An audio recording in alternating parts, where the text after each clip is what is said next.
प्यारे बच्चों, आपका दिन मंगलमय हो। अगर आप नए हैं तो इस चैनल को सब्सक्राइब कर लें। चैनल का नाम है VVBBC चैनल। हम शुरू करते हैं पाठ नंबर 2, मियां नसरुद्दीन। अब हम पढ़ेंगे उसका सार।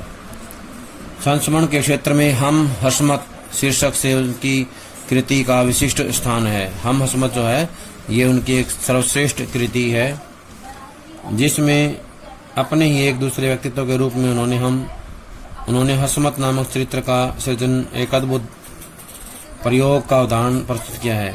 यानी हसमत एक चरित्र बनाया उन्होंने जो बहुत ही महत्वपूर्ण है और एक नया उदाहरण है, अद्भुत उदाहरण है। इनकी भाषा में विविधता है। क्या है? इनकी भाषा में विविधता है और संस्कृत निष्ठ तत्समता, उर्दू का बाकपन, पंजाबी की जिंदा दिली, ये सब एक साथ इनकी रचनाओं में आते हैं। मियां नसरुद्दीन एक सब चित्र है। क्या है मियां नसरुद्दीन? एक सब चित्र है। हम हसमत नामक संग्रह से लिया गया है। इसमें खानदानी नानभाई मियां नसरुद्दीन के व्यक्तित्व, रुचियों और स्वभाव का सब चित्र खींचा गया है। मियां नसीरुद्दीन अपने मसीहाई अंदाज से रोटी पकाने की कला और उसमें अपने खानदानी महारत होता है गुण को बताते हैं। वे ऐसे इंसान का भी प्रतिनिधित्व करते हैं जो अपने पेशे होता काम को कला का दर्जा देते हैं और करके सीखने को असली हुनर मानते हैं। असली हुनर क्या होता है?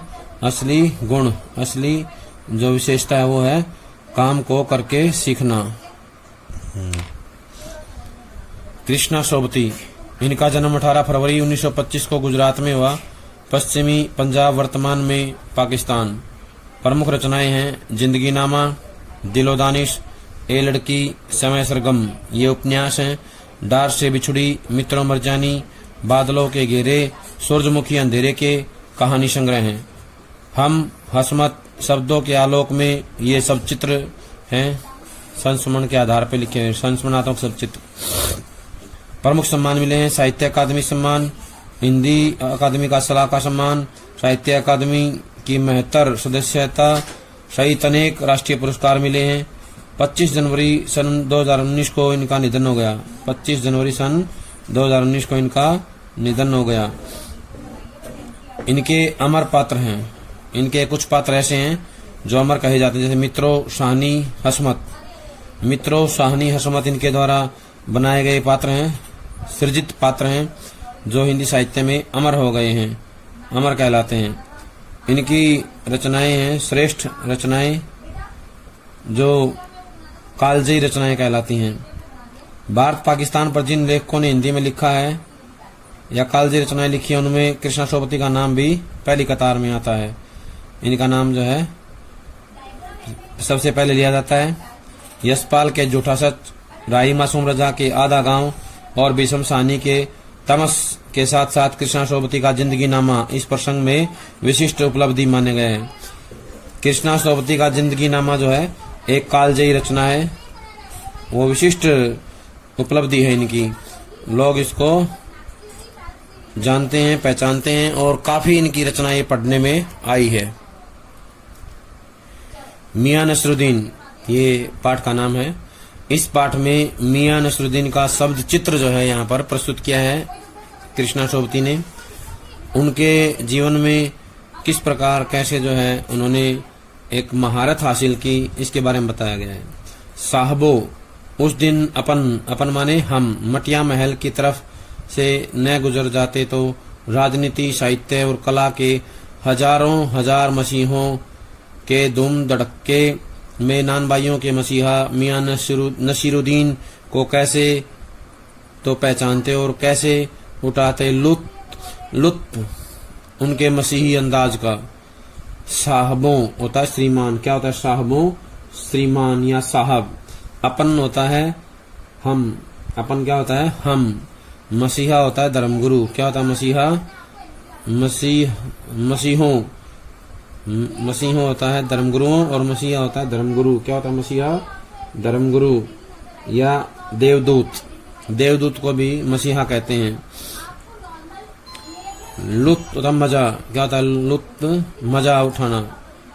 मसीही होता है देवदूत की अंदाज में या देवदूत की तरह मजा लेना या बात को मजा लेते हुए कहना। हुआ यह कि हम एक दोपहरी जामा मस्जिद के आड़े पड़े मटिया महल के गडैया मोहल्ले की ओर निकल गए। एक निहायत मामूली अंधेरी सी दुकान पर पटापट आटे का ढेर सुनते देख ठिठके। निहायत होता है बिल्कुल, क्या होता है? निहायत होता है बिल्कुल, बिल्कुल छोटी सी, जिसकी कोई ज्यादा महत्व नहीं होता, ऐसी छोटी सी दुकान थी। पटापट होता है पटपट की आवाज करते हुए। पटापट क्या होता है? पटपट की आवाज करते हुए आटे के ढेर को छानना। संते देखना मतलब छान करके उसको गूंथने की जो है आवाजें आ रही थी। सोचा सेवइयों की तैयारी होगी, पर पूछने पर मालूम हुआ खानदानी नानबाई मियाँ नसीरुद्दीन की दुकान पर खड़े हैं। मियाँ मशहूर हैं 56 प्रकार की या 56 किस्म की रोटियां बनाने के लिए। 56 किस्म की रोटियां बनाने के लिए जो है मशहूर हैं। खानदानी नानबाई हैं वो। क्या है? खानदानी नानबाई हैं। नानबाई क्या होता है? अनेक प्रकार की रोटियां बनाने वाला। क्या होता है नानबाई? अनेक प्रकार की रोटियां बनाने वाला। उनकी जो है ये खानदानी परंपरा है रोटियां बनाने की। और मियाँ मशहूर है 56 प्रकार की रोटियां बनाने के लिए। 56 किस्म की रोटियां बनाते हैं वो। हमने जो अंदर झांका तो पाया मियाँ चारपाई पर बैठे बीड़ी का मजा ले रहे हैं। मौसमों की मार से पक्का चेहरा, आंखों में काइयां, बोलापन और पेशानी पर मंजे हुए कारीगर के तेवर। काइयां होता है धूर्त, चालाक, बोलापन होता है मासूमियत, पेशानी होता है माथा। क्या होता है? पेशानी, माथा। तेवर होता है,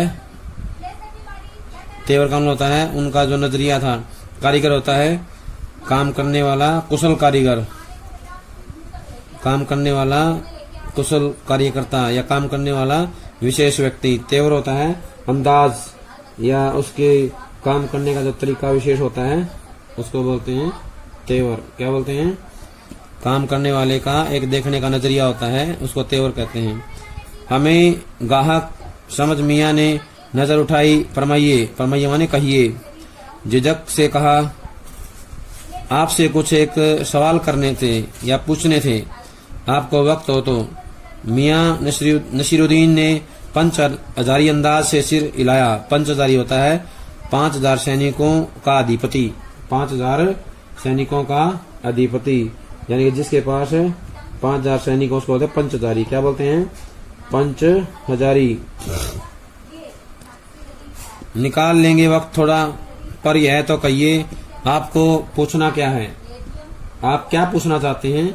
उनका मतलब ये था। फिर घूर कर देखा और जोड़ा, मियाँ कहीं अखबार नवीस तो नहीं है? अखबार नवीस होता है पत्रकार। क्या था? अखबार नवीस, पत्रकार। यह तो खोजियों की खुराफात है। खुराफात होता है शरारत। क्या होता है? शरारत। हम तो अखबार बनाने वाले और अखबार बेचने वाले दोनों को ही निठल्ला समझते हैं। निठल्ला होता है बेकार। क्या होता है निठल्ला? बेकार, जो कुछ भी काम नहीं करता वो होता है निठल्ला। क्या होता है? जो कुछ भी नहीं काम करता, खाली बैठा रहता है। खाली बैठने वाला या खाली रहने वाला जो बेकार है वो होता है निठल्ला। जो कुछ काम नहीं करता उसको बोलते हैं निठल्ला। अब यहाँ से जुड़े हुए प्रश्न करेंगे। प्रश्न आएगा, लेखिका और उसके मित्र कहाँ से गुजर रहे थे? मटिया महल की तरफ से। कहाँ से गुजर रहे थे? मटिया महल की तरफ से। और कहाँ गए? जामा मस्जिद के आड़े पड़े मटिया महल गडैया मोहल्ले की ओर। कहाँ निकल गए? मटिया महल के गडैया मोहल्ले की ओर निकल गए। किसकी आवाज आ रही थी? पटापट आटे का ढेर सनने की आवाज। किसकी? पटापट आटे का ढेर साने जाने की आवाज आ रही थी। कहाँ रुके वो? निहायत मामूली सी दुकान पर। कहाँ रुके? निहायत मामूली सी दुकान पर। अगला प्रश्न आएगा, जहाँ वो रुके थे वो किसकी दुकान थी? मियाँ नसीरुद्दीन की। किसकी थी? मियाँ नसीरुद्दीन की दुकान थी। मियाँ नसीरुद्दीन किस लिए प्रसिद्ध थे? 56 किस्म की रोटियां बनाने के लिए। किसके लिए? 56 किस्म की रोटियां बनाने के लिए। मियाँ नसीरुद्दीन कहाँ बैठे थे? चारपाई पर। कहाँ बैठे थे? चारपाई पर। उसके चेहरा कैसा था? पका हुआ। कैसा था? मियाँ नसीरुद्दीन का चेहरा कैसा था? पका हुआ था। आंखों में क्या था? काइयापन। क्या था? काइया, बोलापन। काइया, बोलापन। और पेशानी पर क्या थे? मंजे हुए कारीगर के तेवर। मंजे हुए कारीगर के तेवर। तेवर होता है देखने का ढंग। क्या होता है? देखने का तरीका या देखने का ढंग। कारीगर होता है श्रेष्ठ काम करने वाला। श्रेष्ठ काम करने वाला था कारीगर। फरमाइए किसने कहा? फरमाइए किसने कहा? मियां नसीरुद्दीन ने। किसने कहा? मियां नसीरुद्दीन ने। मियां नसीरुद्दीन ने किस अंदाज में श्री लाया? पंचहजारी अंदाज में। किसमें? पंचहजारी अंदाज में। पंचहजारी क्या होता है? 5000 सैनिकों का अधिपति। क्या होता है? 5000 सैनिकों का अधिपति या सैनिकों का अधिकारी। मियां नसीरुद्दीन ने लेखिका और उसके मित्रों क्या समझा? अखबार नवीस। क्या समझा? अखबार नवीस। अखबार नवीस क्या होता है? पत्रकार। अखबार निकालने वाले पत्रकार जो होते हैं उसको बोलते हैं अखबार नवीस। खोजियों की खुरापात किसने कहा है इसको? मियां नसीरुद्दीन ने। मियां नसीरुद्दीन ने अखबार को क्या है? खोजियों की खुरापात कहा है। मियां नसीरुद्दीन किसको निठल्ला मानते हैं? अखबार बनाने वाले और अखबार पढ़ने वाले दोनों। किसको? अखबार बनाने वाले और पढ़ने वाले दोनों को निठल्ला मानते हैं, बेकार मानते हैं। हाँ, कामकाजी आदमी को इससे क्या काम है? खैर, आपने यहाँ तक आने की तकलीफ उठाई ही है तो पूछिए क्या पूछना चाहते हैं। पूछना यह था कि किस्म किस्म की रोटी पकाने का इल्म। इल्म होता है ज्ञान। इल्म क्या होता है? ज्ञान। आपने कहाँ से हासिल किया है? मियां नसीरुद्दीन ने आंखों के कंचे हम पर फेर दिए, यानी कि हमारी ओर देखना शुरू किया। फिर तरेर कर बोले क्या मतलब? पूछिए साहब, नानबाई इल्म लेने कहीं और जाएगा क्या? नगीना साज के, यानी कि जो नगीने या काम करते हैं होता है नगीना साज। क्या होते हैं? नगीने या काम करने वाले नगीना साज होते हैं। तरेर कर होता है तान कर। क्या होता है? तरेर कर तान कर। तरेर कर होता है तान कर। इल्म होता है ज्ञान। नगीना साज होता है नगीना बनाने वाले या नगीने का काम करने वाले। मीना साज होता है, आईना साज होता है आईने का काम करने वाले। मीना साज होता है सोने चांदी पर रंग करने वाले। सोने चांदी पर रंग करने वाले थे मीना साज। क्या नगीना साज के पास? क्या आईना साज के पास? क्या नगीना मीना साज के पास? या रफूगर। रफूगर होता है कपड़ा रंगने वाले। रंगरेज होता है रंग करने वाले। रंगरेज क्या होता है? रंग करने वाले रंगरेज होते हैं। कपड़ा रंगने वाले रंगरेज होते हैं। रफूगर होता है कपड़े को ठीक करने वाले। कपड़े को ठीक करने वाले कौन होते हैं? रफूगर। या तेली तंबोली के से सीखने जाएगा।